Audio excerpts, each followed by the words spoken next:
Congratulation Bangladesh টিমকে। পাকিস্তানকে প্রথমবারের মতো টি-20 সিরিজ হারালো। ব্যাক টু ব্যাক দুইটা সিরিজ জিতল লিটন দাস। ক্যাপ্টেন হিসাবে তিনি এখন সফল, কারণ শ্রীলঙ্কার মাটিতে হারিয়েছে টি-20 সিরিজ এবং ঘরের মাটিতে পাকিস্তানকে হারালো।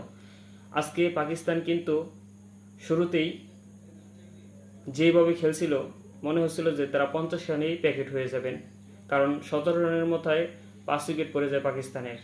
শরীফুল এবং তানজিম সাকিবের দুর্দান্ত বোলিং ছিল এবং শেষ মুহূর্তে ফাহিম আশরাফ যেভাবে আবার ব্যাটিং করছেন, একটা সময় মনে হচ্ছিল যে পাকিস্তান জিতে যায় এবং শেষ দিকে রিশাদের দারুণ bowling, Fahim Ashraf bold out এবং মুস্তাফিজের লাস্ট ওভারে 6 বলে 13 রান প্রয়োজন, প্রথম বলেই বাউন্ডারি, 9 রান দরকার 5 বল থেকে। সেখানে মুস্তাফিজের বলটি মনে হচ্ছিল যে 6 হয়ে যাবে, দেখি শামীম পাটোয়ারির হাতে কেস এবং বাংলাদেশ উইন। 8 রানে হারিয়েছে পাকিস্তানকে প্রথমবারের মতো টি-20 সিরিজ হারালো বাংলাদেশের ব্যাটিং আজকে বাজে ছিল, বিশেষ করে মেহেদী হাসান 33 রান করছে এবং জাকির আলী অনিক, কি বলবো ভাই, অসাধারণ। প্রতিটা ম্যাচেই তিনি অবদান রাখতেছেন।